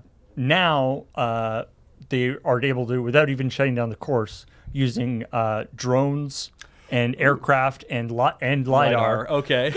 Scanning to map the terrain and get even the most subtle nuances of the ground. He's saying it's better now because we would previously have to be these really big, heavy tripod things and set them up, and it would take like a week to do a whole course. Right.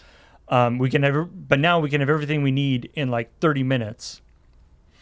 They really can take the good. panorama shots and they can make sure it's super super accurate. Every little undulation in the Yeah, fairway. and so there's a couple of a couple of the courses that are known, like one of the interesting things that yeah. golf pros really like about it is there's like one of the courses they talk about having like there's an area that's like sort of partially rough, like it's not Not the rough, yeah. it's like not on the green and it's not perfectly flat, but it's not totally in the rough, but it's like super kind of uneven. Mm-hmm.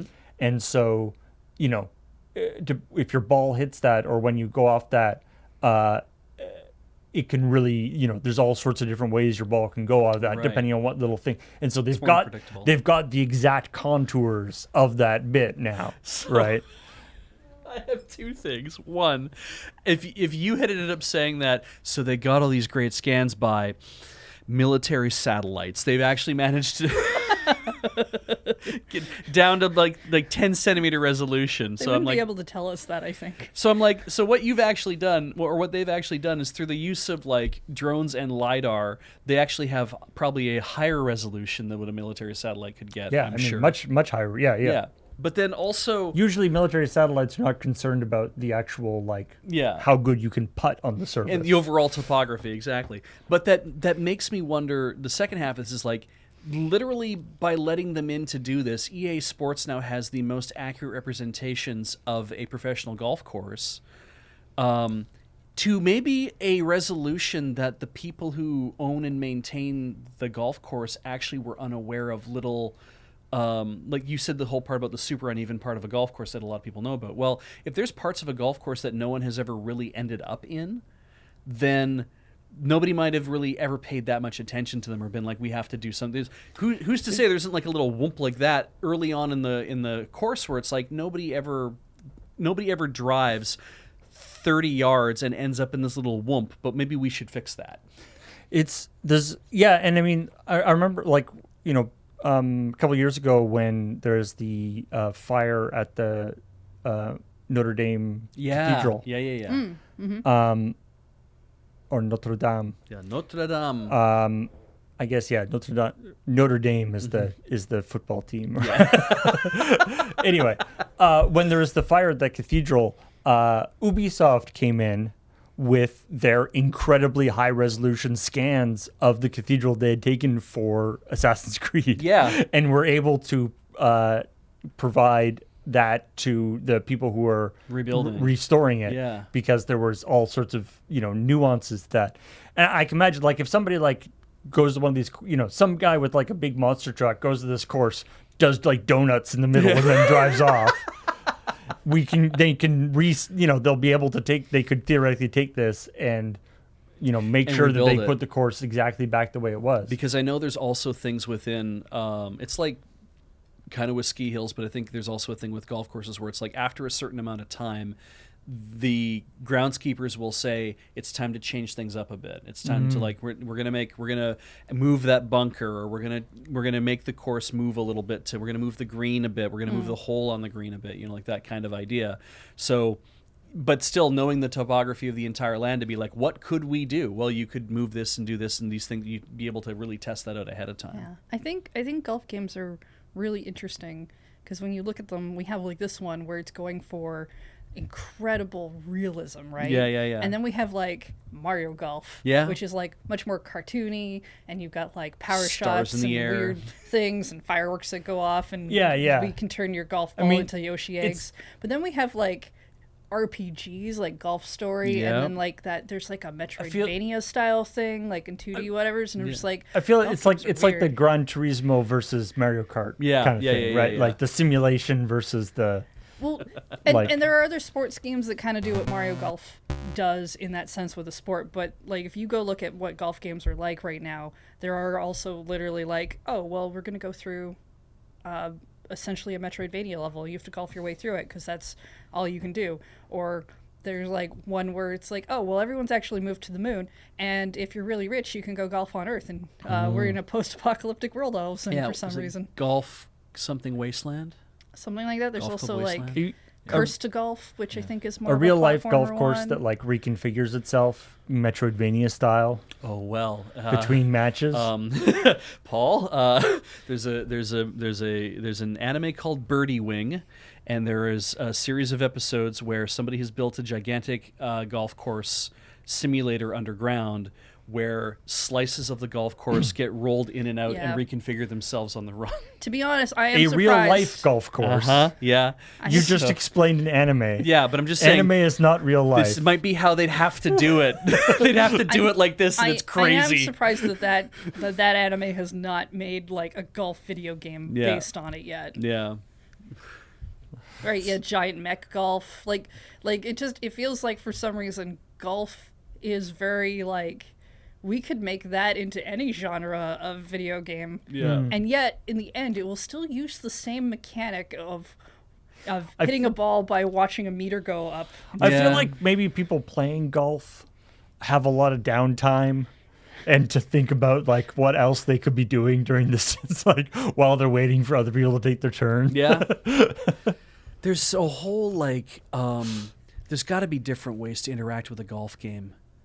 Like the idea of I press a button and a meter goes up, and I press a button and the meter comes down, I press a button again, like that whole kind of activity. I'm like we've kind of established that activity as being like this is how golf is done, and I'm like surely there must be like a rhythm based thing, or like we're gonna show you like a quick time event so that's like here's 5 buttons you have to press in succession really fast to actually like do it accurately.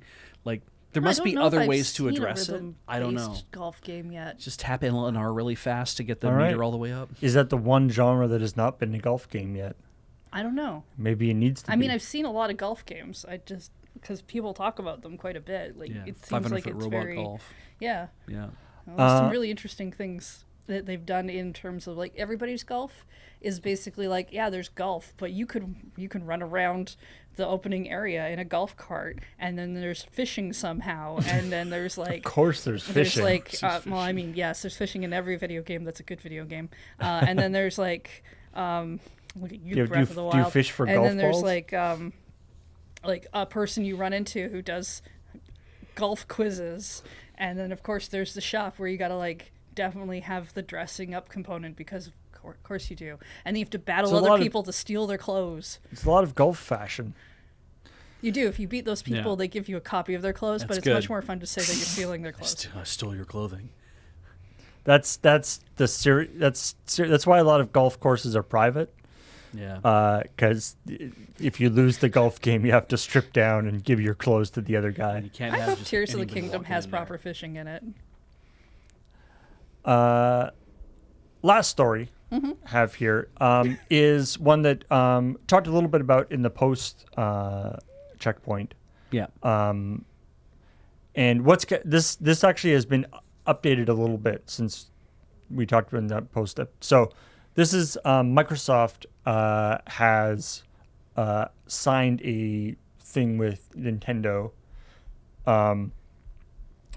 saying that they're going to bring they commit to 10 years of bringing Call of Duty to the Nintendo. Yeah, like the image that we read So only says Call of Duty in it, but so check this out. So this is the story. Waiting for Paul to do some sort of magic trick in front of me. This is the story on Ars Technica.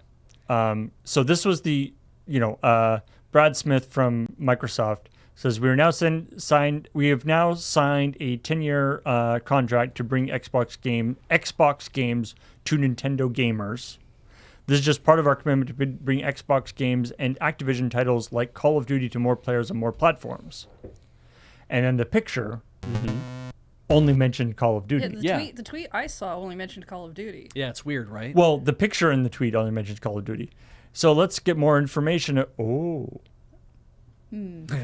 So that tweet has now been deleted. And this is the new tweet. We want to set the record. We want the record to be clear and address any misunderstandings. I'm delighted to repost the statement and affirm Microsoft's strong commitment to bringing Call of Duty to Nintendo's customers if our acquisition of Activision Blizzard is approved by regulators. Good. Okay, that explains With the a same lot. with the same image as before. Yeah. But not the whole Xbox games thing. Yep.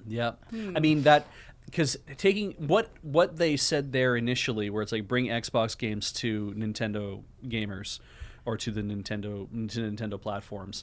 That idea of, well, if Call of Duty and Activision Blizzard, if that all becomes part of Microsoft, then classically yes, then Xbox games ultimately are coming to the Switch or to whatever comes next. So pulling that back and saying no, what we literally meant was literally what was in the statement is a very good clarification, and it still doesn't mean that we won't ever see Xbox Game Pass or something similar show up, or cloud gaming versions of things show up on the Switch from Microsoft. But I mean, I do think. Well, I mean, Microsoft and Nintendo have always kind of had like, at least advertising wise, a fairly friendly looking relationship. And they've even made fun of Sony and like whatever's a couple of times with some of their ads. I feel like if Xbox was going to have Game Pass on the Nintendo Switch, they would have had it by now. Yeah. I don't think Nintendo wants them to have it on the Switch. I would agree.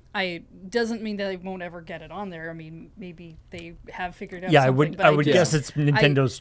I don't think they want them. Nintendo decision, not Microsoft's. They'd like them to have their games on the Switch, sure, but I don't think they want to do the Game Pass thing. No, I don't think they would. At least either. not on the current hardware. The other aspect to this, which isn't covered in this thing, is they, as an additional post, they're also bringing stuff to GeForce Now. Yes. NVIDIA's streaming service. Yeah. Again, Call of Duty. So I guess this is assuming Call of Duty becomes an Xbox game.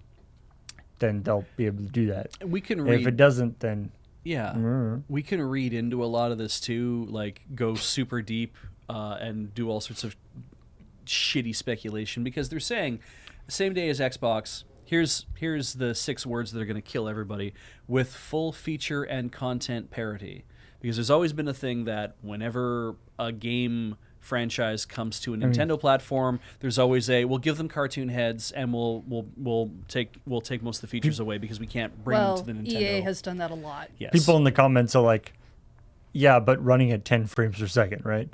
Yeah, that's the thing. Well, is I I'm mean, like there's there's gonna obviously be considerations they have to make, and so you have to say, well, is running at 4K full feature, or is having online multiplayer the full feature? Like, where do you say that breaks down? Where it's like full content parity. If there's going to be content parity, it's like, okay, well then the assumption is that all the story, all the voicing, all of the all of the maps, all of the guns, I'm guessing there's guns in Call of Duty, all of the wolf enhanced pants that you can eat are all in this fucking game. That's a different game. And so it's like, but full feature means, are the muzzle flashes going to be the same? Are do you get to see all the same viscera?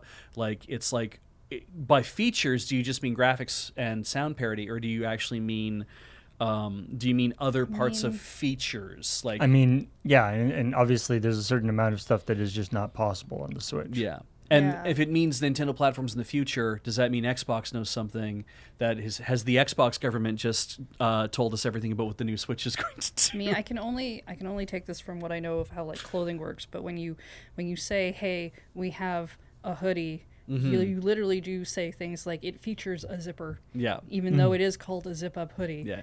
That, it features like, a hood. It's still a list, right? Like Yeah. when you play a game and they're like, ooh, features include that there's a solo campaign or a 2-player mode or interactive menus.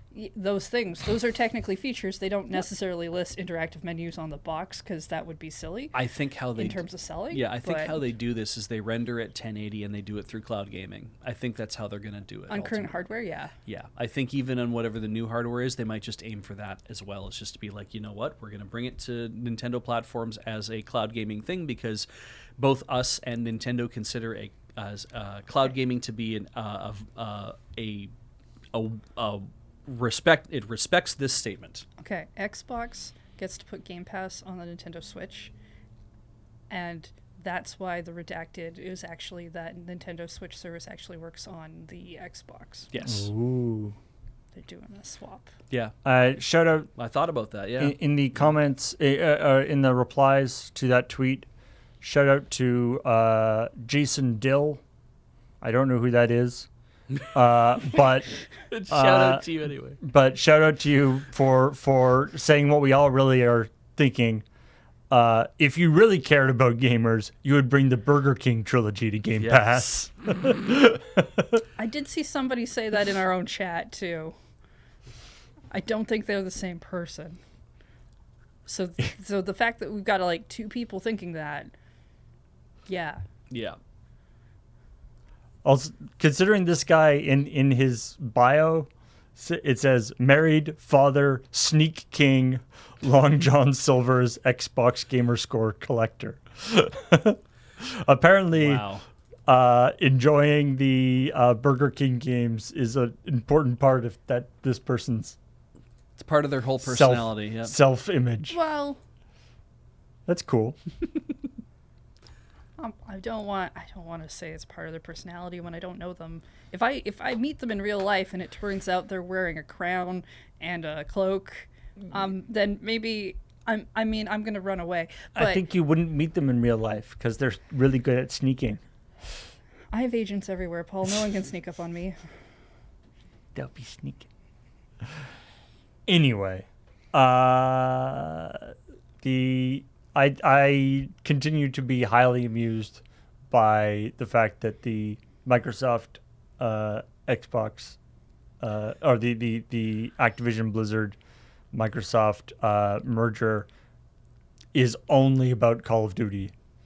That both sides, that everyone seems to have locked in on Call of Duty being the most important thing for every console. Yep. Okay, Yeah. it takes 10 years for them to get this acquisition to go through, and by then all of these contracts run out. Yeah.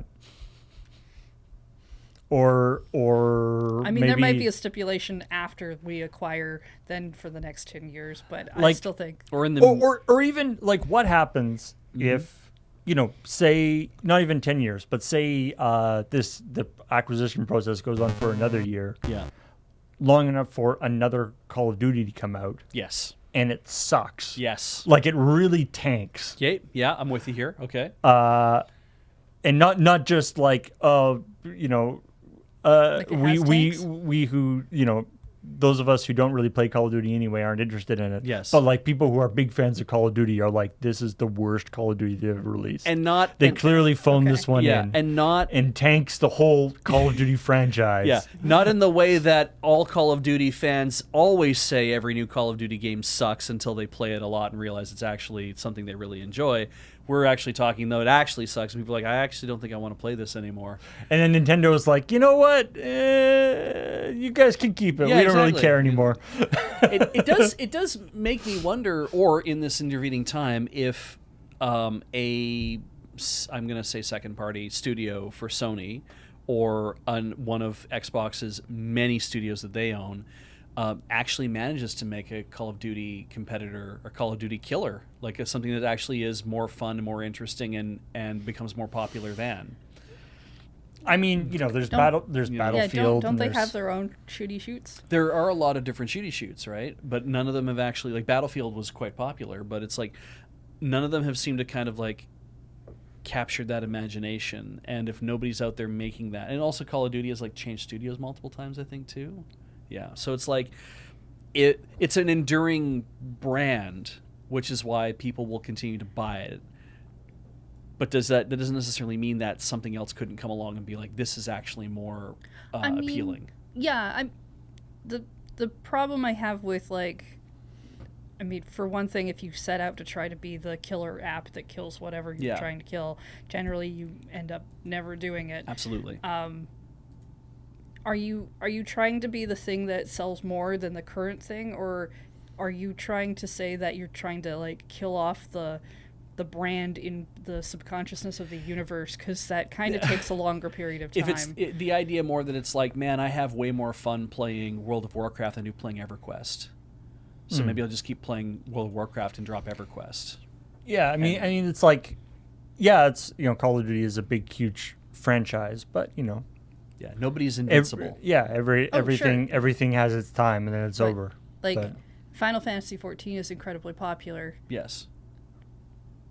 And yet, I don't think that means anyone will ever forget World of Warcraft exists. Correct. Yeah. Even if it stopped being made. Yeah, and I mean, people have so even I just left. want to know what you're trying to murder. I don't think that the brand ever goes away. I think like Call of Duty continues to they try to keep making it, but it's like Activision Blizzard owns other IP that they have done nothing with, even though it's been like, oh, these games were good, but we are moving in a different direction. We're not developing any more editions of that IP, and it could just be a thing at some point where Call of Duty is like, oh, if people aren't playing this anymore, then maybe we don't concentrate on development to make more of these things. Whereas right now everybody is still playing Modern Warfare and Call of Duty, and so we put resources into that. Like the fact that we've said that everyone seems really obsessed with Call of Duty in this entire thing, to the point that we all keep forgetting that it's ABK that they're actually trying to acquire. Absolutely. We keep just saying Activision Blizzard. Yeah. Like King doesn't exist and is hiding off in the corner pretending it doesn't exist at this point. Yeah, I think King is just being very quiet. Yeah, it's sneaking. There's yeah, they might be the same person, Paul. Sneak King. It's been right there in front of us this whole time.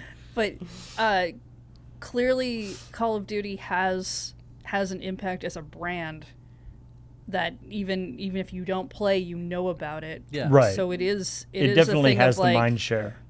Yeah. Why would you try to make something that hits that? Why wouldn't you just try to acquire that and make it? Well, I point back to my example between EverQuest and World of Warcraft, is that EverQuest was the monster. Like it was the big one. And the only way to get the only thing that could happen is like Blizzard had to be like, hey, it looks like there's money in them there hills. And they said, let's take Warcraft and let's adapt it into an MMO situation and let's release that and see how it does. And it turns out that got everybody on board. Now, that could be because everybody loved Blizzard, the studio, as much as they loved Warcraft and all that other stuff. And Warcraft already had like a game, like people knew what it was. Yeah, it could be the polish was better. It could be the settings were more appealing. It could be for a myriad of reasons. And so there might be the similar thing. It's like, I don't think Blizzard got together and said, let's make an EverQuest killer. I think they got out there and say, let's make a really good MMO. Oh, sure. And I'm not even disagreeing in the idea that things don't last forever and that can't. Yeah. But people do complain a lot of the time of like, oh, why do they keep making sequels? Why don't they just make new IP? Yes. And in cases like this, it's because if you could get the Call of Duty IP, that's already known. It's People guaranteed will buy sales. It's more likely to make you money than to try to spin up an entirely new IP. Yeah. Yeah. Even if you're well, I mean, and I don't also, like saying guaranteed sales. even if your game based on a really well-known franchise sucks, you are guaranteed a certain level of sales. Even if it will probably kill the franchise, but yeah, you're guaranteed I guess sales. that's what I said. Like, what if not somebody comes out with the Call of Duty killer, but just Activision tanks the franchise in the next couple of years. Yeah.